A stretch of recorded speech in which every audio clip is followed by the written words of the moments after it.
en exil et ceux restés au pays à travers des informations bien fouillées concernant tous les domaines de la vie du pays.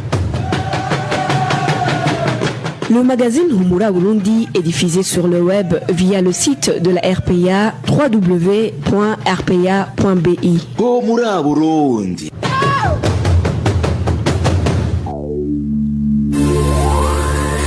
À la présentation, Inès Gakiza. Côté technique, je suis assisté par Fabrice Ndimurukundo et Steve Niyungeko. Merci d'être au rendez-vous. Bonsoir et bienvenue au magazine Humura Burundi de ce mercredi 14 octobre 2020. Les titres pour commencer.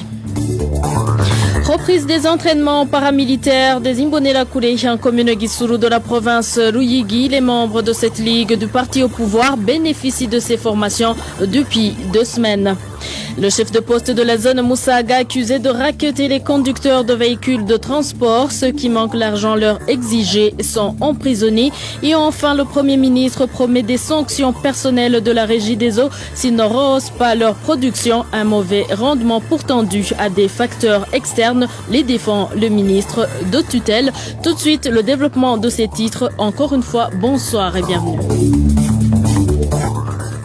Commençons par la page sécurité. Un prévenu succombe à la torture lui infligée par des agents de la documentation à Mngaro. La victime a été évacuée à l'hôpital de Kibumbu où il a rendu l'âme ce lundi. C'est un enseignant qui était en détention dans le cadre de l'enquête de l'assassinat de son demi-frère tué vers la fin du mois de septembre. Le pensée avec Éloge Divin Remesha. Le défunt, connu sous le nom de Mélance Ndikumana, a exercé le métier d'enseignant. Selon différentes sources de la RPA, Mélance Ndikumana a été arrêté par des agents de la documentation samedi dernier en date du 9 octobre. Il était soupçonné d'avoir participé dans la préparation de l'assassinat de son demi-frère, le nommé Pavela Nyomungere. Ce dernier était un élève de la 8e année à l'école fondamentale de Rutiadzo. Il a été tué en date du 23 septembre dernier. Mélance Ndikumana était soupçonné de l'avoir tué afin d'hériter lui seul toutes les richesses familiales. Des soupçons à l'origine de son arrestation, ajoutent nos sources. Ces derniers font alors savoir que ces agents de la documentation ont torturé Mélance Ndikumana jusqu'à ce qu'il soit dans un état très critique. La victime a été torturée dans un marais situé près des bureaux de la province Mngaro où il était conduit vers 1h. Agonisant, Mélance Ndikumana a été évacué par un véhicule de la documentation vers l'hôpital de Kibumbu dimanche dernier et a été admis directement aux urgences.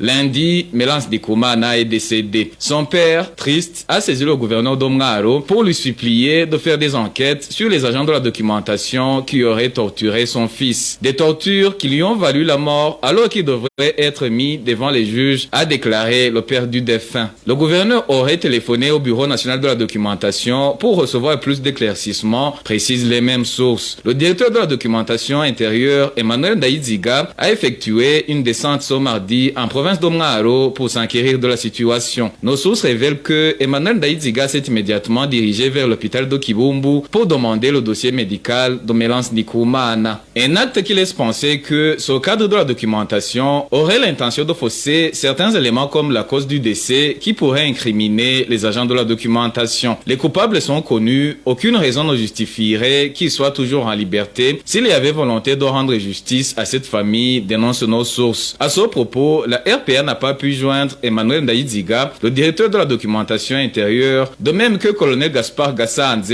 gouverneur de la province Mngaro. Merci Éloge Divin Remesha. Et parlant toujours justice et droits de l'homme et non sécurité, la famille d'un membre du parti CNL assassiné il y a plus d'1 mois sur la colline Mukenge 1 de la commune Gambarangwe en province Kirundo craint que les présumés auteurs de l'assassinat du leur peuvent être libérés. L'un des 3 présumés auteurs qui avait été arrêté a été déjà relaxé alors que le procès n'a pas encore eu lieu.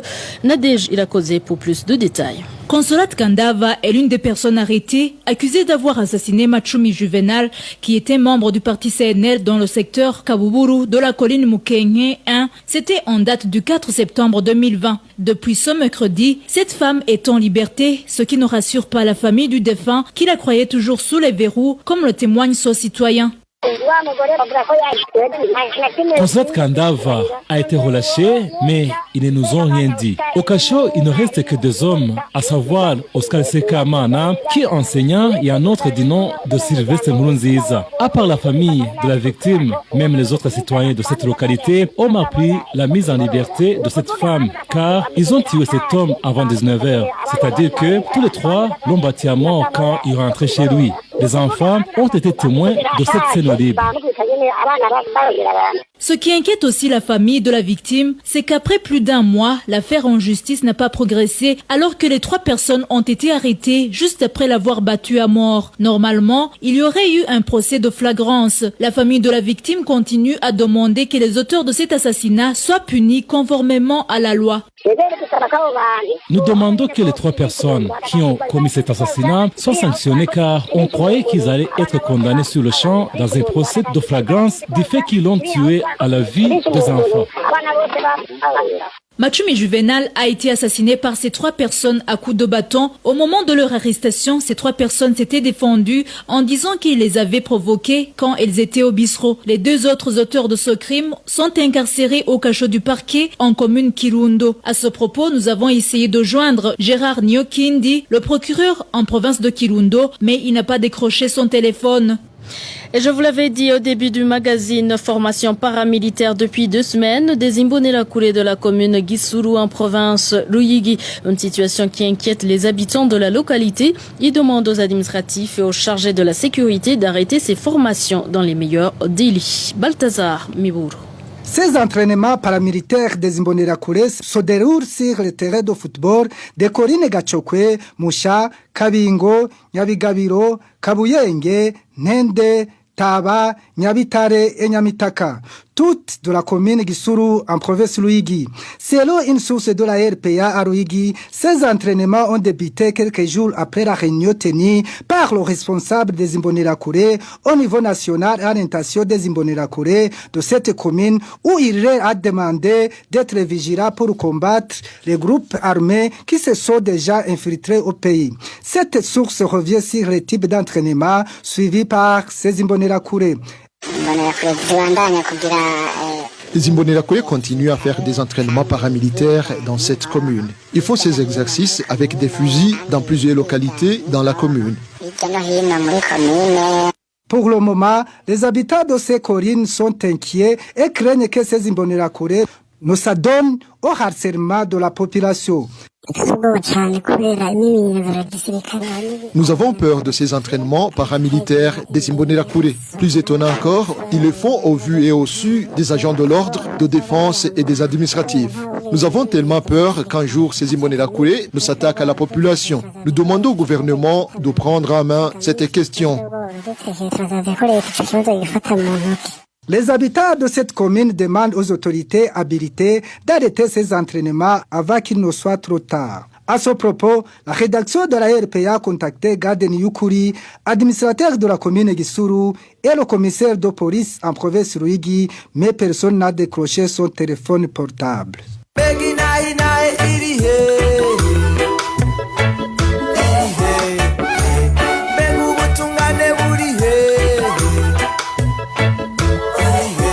RPA reste solidaire avec les journalistes du groupe de presse Iwachu, Agnès Ndirubusa, Christine Kamikazi, Terence Modenzi et Egide Harerimana en détention depuis le 22 octobre 2019. Ils ne sont victimes que de leur métier de journaliste.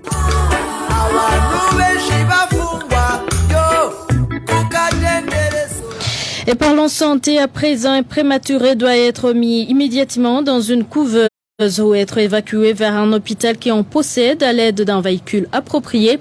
Le docteur Juvenal Habarugira indique que ce nouveau-né est exposé à différents problèmes de par sa fragilité.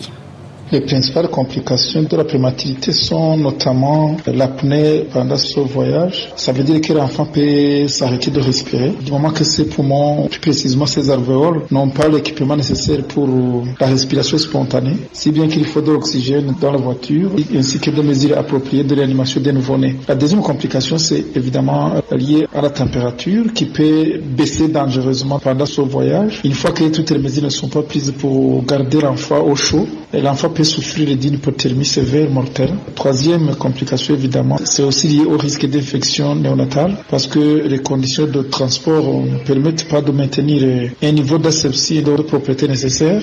Par ailleurs, c'est aussi un risque élevé pour la maman parce que normalement, les premières heures qui suivent l'accouchement, la maman devrait être gardée en observation dans la structure de santé où elle a accouché.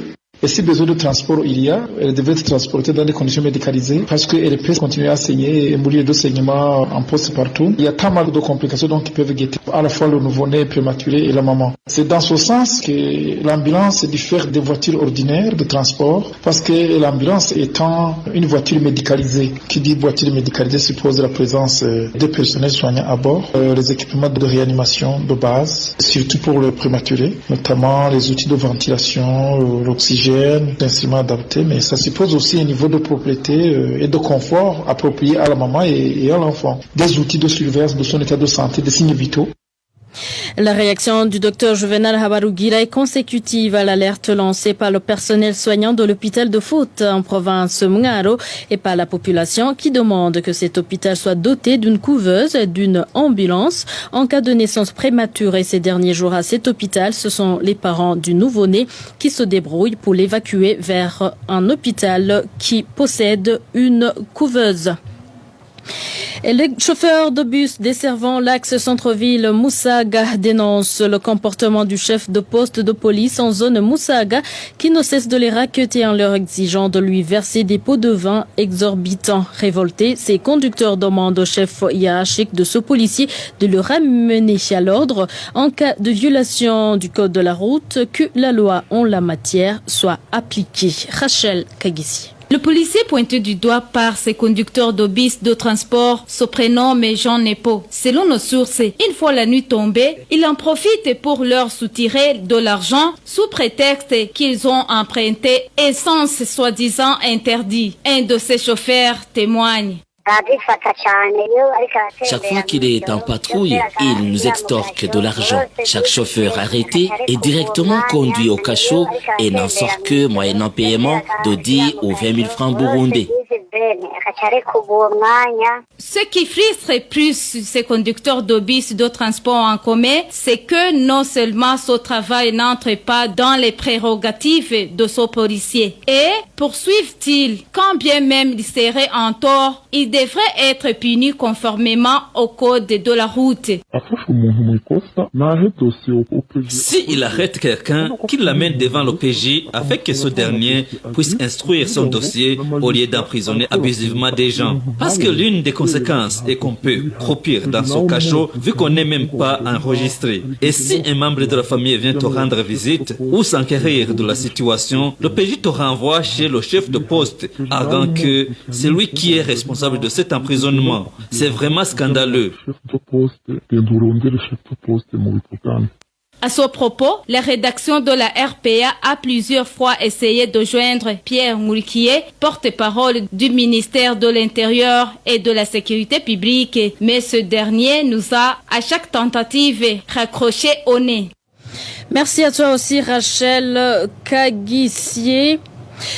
Et dernier dossier de ce magazine, le Premier ministre met en garde les employés de l'entreprise de distribution de l'eau et de l'électricité Regideso qu'ils seront sévèrement sanctionnés si l'entreprise ne rehausse pas sa productivité. Au cours de sa visite effectuée ce mercredi à la Regideso en compagnie du ministre de l'Énergie et des Mines, Alain Guillaume Bougnoni a rappelé que le secteur de l'énergie et des mines ne peut pas progresser en l'absence de l'électricité. Et le ministre de l'Énergie et des Mines, ingénieur Abraham Ouidzela, toutefois a fait savoir que la faible productivité est due à plusieurs difficultés auxquelles fait face la Regideso. kugira iyo migambi yo gukwiza amazi meza n'umuyagankuba mu gihugu irame. La Régie des eaux emploie 1419 personnes pour arriver à bien fonctionner et à pérenniser son projet de distribution d'eau et d'électricité. Le problème majeur auquel nous faisons face, c'est que de tout ce personnel, plus de 70% ne sont pas qualifiés pour faire ce travail, ce qui fait que la production s'en trouve affectée. À titre illustratif, les ingénieurs et les licenciés sont inférieurs à 10%. Donc, vous comprenez qu'il nous est très difficile d'entretenir comme il faut les barrages, les tuyaux et d'autres machines. C'est d'ailleurs pour cette raison que nous enregistrons énormément de pertes pour ce qui est de l'eau, car plus de 30% de l'eau produite s'opère, sans parler de plus de 18% de courant électrique qui s'opère également, juste parce qu'on manque de personnes qualifiées pouvant faire le suivi et l'entretien du matériel.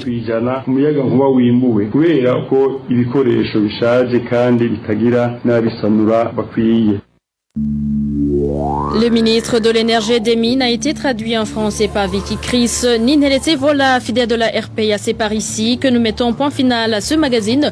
Le prochain rendez-vous, c'est demain à la même heure. Bonsoir chez vous.